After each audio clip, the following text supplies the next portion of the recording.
Tuvot Daf Yutet. Bonjour tout le monde, dans notre Gemara, on va voir une phrase qui sera écrite une seule fois dans le chasse, mais quand même c'est une phrase qui est très connue, qui dira que quelqu'un qui fait tarder un shtar paroi, c'est-à-dire un contrat une preuve de prêt qui a déjà été remboursé, c'est lui qui le garde chez lui à la maison, il transgresse une avéra qui s'appelle Al Tashken Bo'al Chavla, c'est un passage qui a été écrit dans le Nar, de ne pas laisser chez toi dans la maison des mauvaises choses qui peuvent causer un trébuchement à la personne. Donc on a peur en fait qu'il va utiliser cette preuve de contrat, cette preuve de prêt, et il va l'utiliser une deuxième fois alors qu'il a déjà été remboursé. Et un deuxième exemple qui va être amené dans la Gemara sur quelqu'un qui va transgresser cet interdit, c'est quelqu'un qui garde des sfarim, Torah, Nevi'im ou Ktuvim, qui ont des erreurs.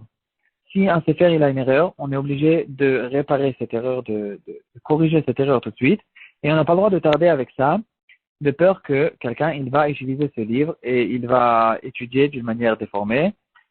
Et donc ici aussi, ce pasuk de Al Tashken Bo'al Chavla ne laisse pas des mauvaises choses chez toi à la maison, fait référence aussi à cette chose-là. Les poskim vont ramener encore plusieurs exemples qu'on retrouve, qu'on voit en fait que la Torah fait attention à cette chose-là. Non seulement on ne va pas faire d'avérotes, mais on ne va pas laisser chez nous certaines choses qui peuvent causer à la personne de trébucher dans une avéra. Il y aura une Gemara dans le Sekhat de Bakama qui dira que non, il y a bien sûr la mitzvah de Maakeh qui est une mitzvah Torah, c'est-à-dire de ne pas laisser un toit qu'on utilise sans barrière, de peur que quelqu'un y tombe, de ne pas faire grandir un chien qui est dangereux dans une maison, de ne pas laisser une échelle branlante. Et tout ça, c'est aussi un peu la même idée, de ne pas laisser certaines choses qui peuvent causer plus tard des problèmes. Le Ben Ish Chai va nous ramener encore un exemple qui a été ramené en fait déjà dans la Torah. La Torah nous interdit de garder chez nous à la maison ou dans le magasin une balance qui marche pas bien, qui est pas bonne, de peur qu'on va utiliser cette balance et que on va donner de la monnaie qui n'est pas suffisante, on va déformer un petit peu les ventes qu'on va faire, et ça c'est une interdiction aussi de la Torah, et ça aussi c'est la même idée. Le Ben Ish Chai va nous dire qu'il est très possible quelqu'un qui se trouve à la choule pendant la tfila de Neila de Yom Kippour, après une journée entière où il a jeûné, il a fait des tfilotes. Et pendant ce moment-là, quand il est en train de pleurer à la tfila, la tfila la plus importante, il est encore en train de faire une avéra, parce que chez lui à la maison, il a une balance qui n'est pas bonne, et cette balance le fait trébucher dans le gazelle. Et même pendant la tfila de Neila, tout le temps, en fait, chaque jour qui passe, c'est encore une avéra. Donc il faut faire très très attention à ces choses-là.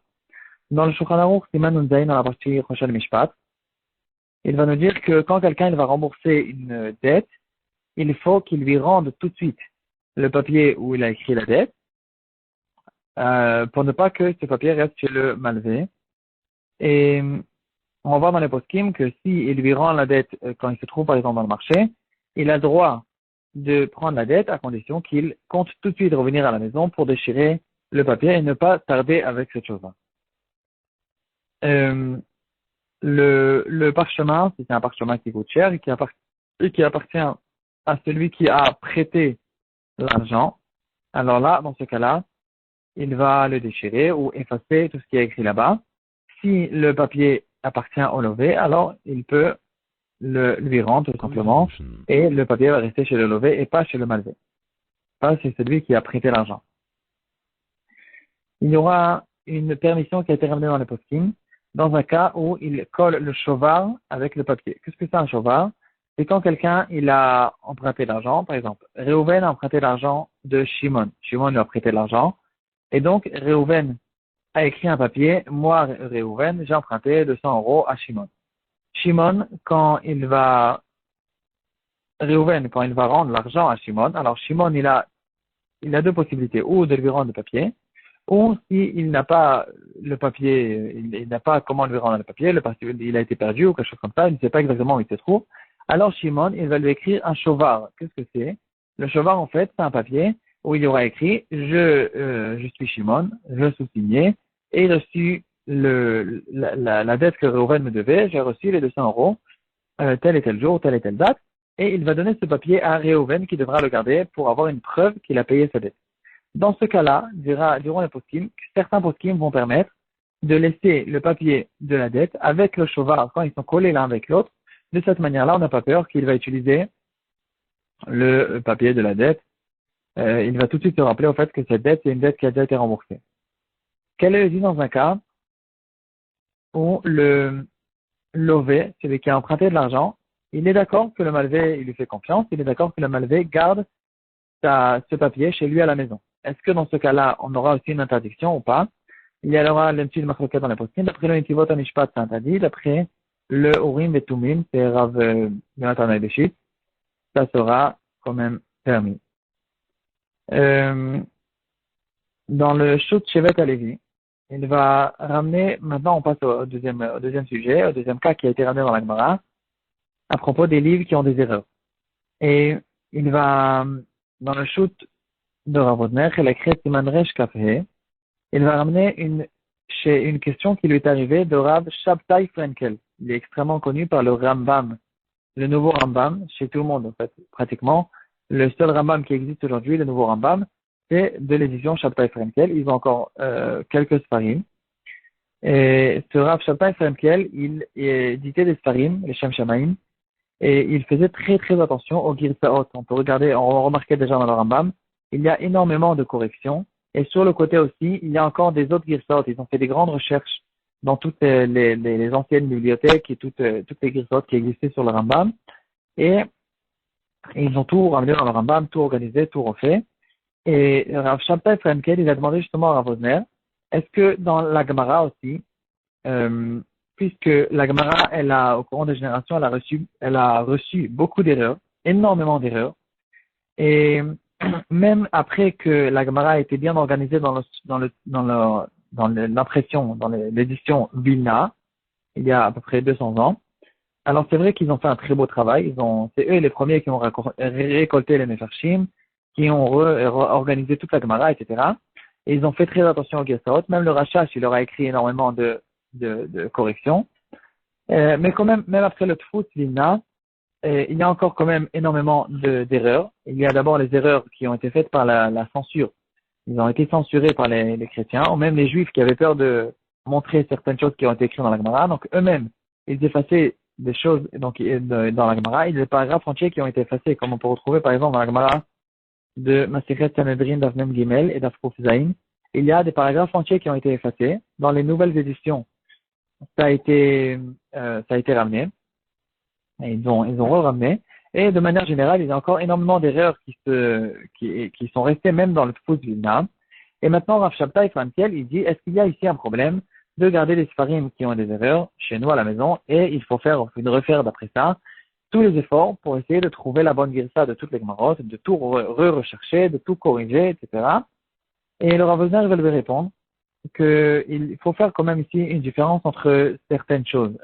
Quand la Gemara elle-même elle parle des Sfarim de Torah, Nevi'im ou Ktuvim. Ici, quand il y a une erreur dans le Sefer Torah, ou même dans les Nevi'im ou Ktuvim, chaque erreur, elle est très très importante, même si on croit que il n'y a aucune différence.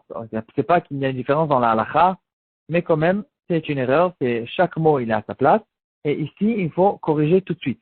Par contre, dans les Sfarim qui sont imprimés, les Sfarim de Gemara, etc., alors ici aussi, il faut faire la différence entre deux sortes de Sfarim. Les Sfarim qui ne sont pas des Sfarim de halakha, ou bien même des Sfarim de halakha quand il y a des erreurs évidentes, des erreurs simples, des erreurs qui ne peuvent pas causer des différences, des nafkamina dans la halakha, alors, ou bien des Sfarim qui ne sont pas de halakha, comme par exemple la Gemara. C'est vrai qu'à l'époque, la Gemara, c'est un sefer de halakha. Aujourd'hui, on ne tranche pas la Gemara, la halakha de la Gemara.